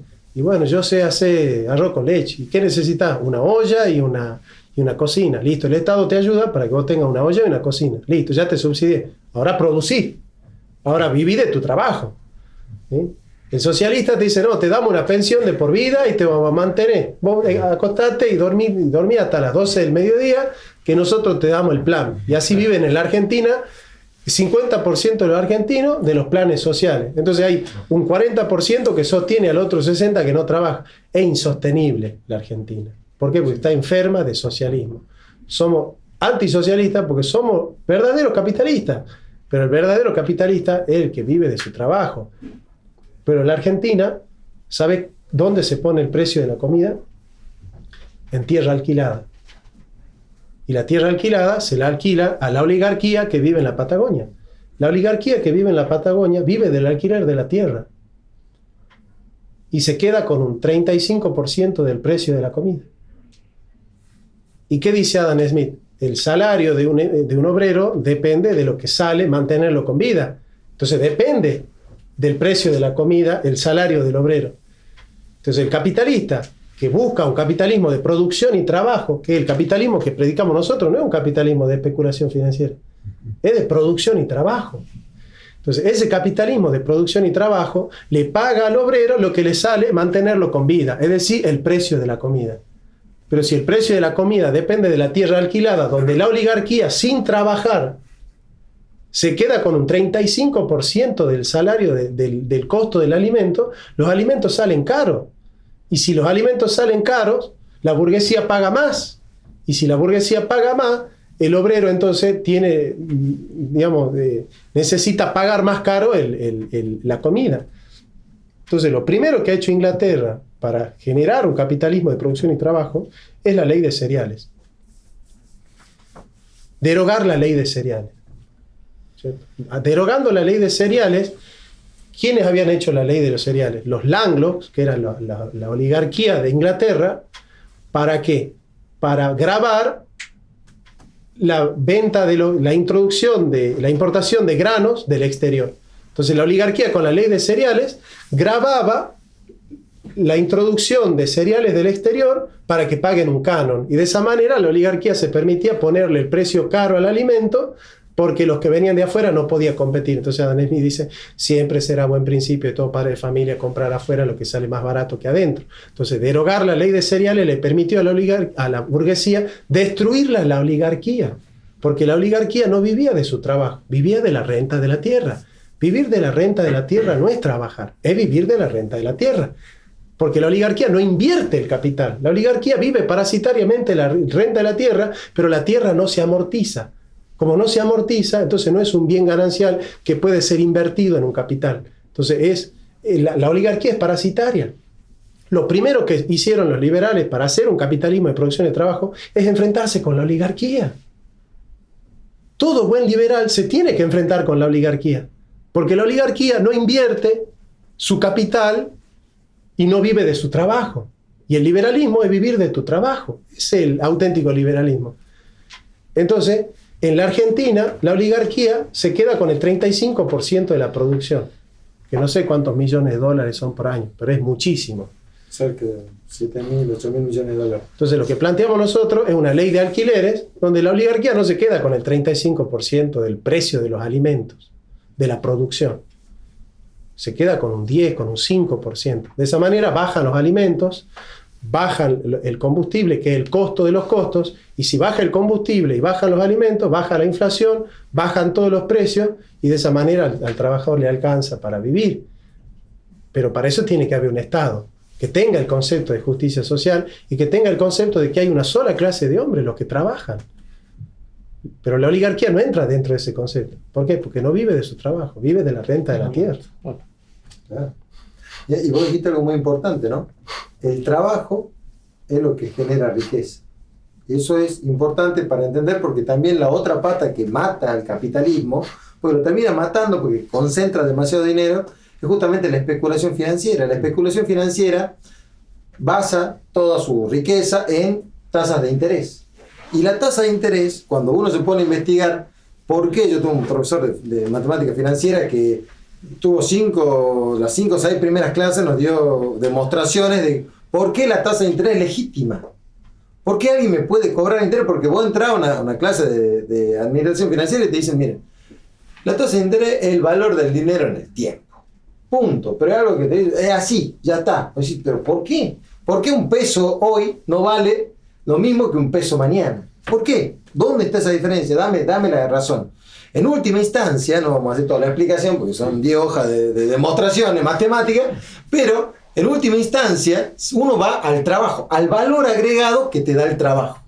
O sea, tener 2 maderas, un tupí y una garlopa para poder hacer una puerta no es lo mismo las 2 maneras que la puerta. La puerta vale más. Hay un valor agregado que nos dio riqueza, ¿me explico? Y esa es la producción. Ahora, cuando yo pongo dinero en un lugar donde ese capital no produce nada, no genera ninguna puerta, ningún valor, ninguna mesa, no nada, y sale por otro lado valiendo más, o sea, con más capital, y no hubo nada, eso se llama bicicleta financiera, que hay muchísimos modos de hacer bicicleta financiera. Yo recuerdo haber leído un libro, que nunca lo pude encontrar, creo que se me perdió, pero que decía cómo uno puede hacer dinero sin tener dinero. Pedía prestado, invertía acá, hacía la bicicleta y salía, devolvía la plata y se quedaba con los intereses.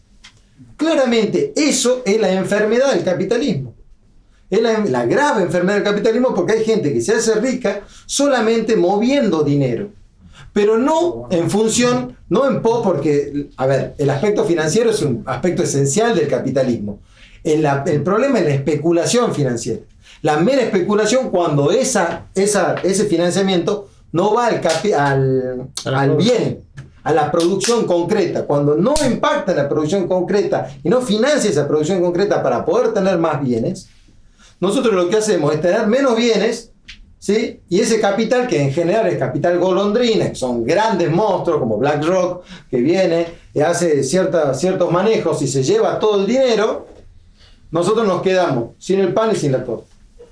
Y hay gente, muy poca, que sabe manejar estas cosas, que se hace muy, muy rica, y el pueblo, en general, que debería ser el libre del gobierno esclavo, termina siendo un pueblo esclavo de un gobierno libre. Y ahí están los 2 problemas que por lo menos tiene Argentina en particular, y creo que los tiene el resto del mundo, porque hoy por hoy, por ejemplo, una de las empresas más grandes del mundo en la historia fue esta empresa que hacía electrodomésticos, ya me va a salir el nombre, pero bueno, era una empresa enorme de electrodomésticos en Estados Unidos. De hecho, todo el mundo tiene un electrodoméstico viejo de ellos. General Electric. Enorme. Hoy es una empresa financiera. No tiene producción. Es mínimo su unidad de negocio productiva. Y uno lee a Naomi Klein, por ejemplo, cuando lee No Logo, esas cosas, ve cómo va mutando todo y cómo van mutando las empresas y terminan siendo todas financieras. Entonces es obvio que todo el valor de los bienes va a empezar a subir, no solamente en Argentina, va a ser un problema mundial. Porque claro, cuando yo puedo especular financieramente y ganar mucho más dinero rápidamente, sin tener que invertir y renegar con el trabajador que no llega, bueno, es mucho más fácil. Entonces, bueno, pero estas son las cuestiones que uno tiene que ir viendo cuando ve toda la parte económica, pero lo que quiero decir bien claro es el fundamento de que alguien te pueda cobrar una tasa de interés es que hay otra persona que está produciendo y que alguien también te pueda pagar, porque cuando uno pone la plata en el banco, no es que mágicamente hacen billete para darte a vos más plata de la que uno pone. Yo pongo 1.000 y me quieren dar 1.010. ¿Por qué? ¿De dónde salen esos 10? Bueno, porque ese banco debería estar financiando producción. Y si no se financia producción, estamos perdidos con el capitalismo que tenemos. Bueno, quiero darle nuevamente las gracias, en virtud del tiempo, obviamente, para no retenerlos más acá, lo hemos tenido 2 horas ya. Darle las gracias nuevamente por aceptar esta invitación también de Alianza Libertaria, por dar este punto de vista distinto. Va a las redes, todos los que nos van a ver, vamos a citarlo a ustedes también en la descripción con sus redes sociales para que puedan tener también este mismo video, lo pueden colgar ustedes, se los vamos a compartir. Los quiero invitar también a que visiten las redes de Alianza Libertaria, tanto en YouTube como en Instagram y como en Twitter. Muchas gracias por estar ahí y que viva la libertad. Viva Perón.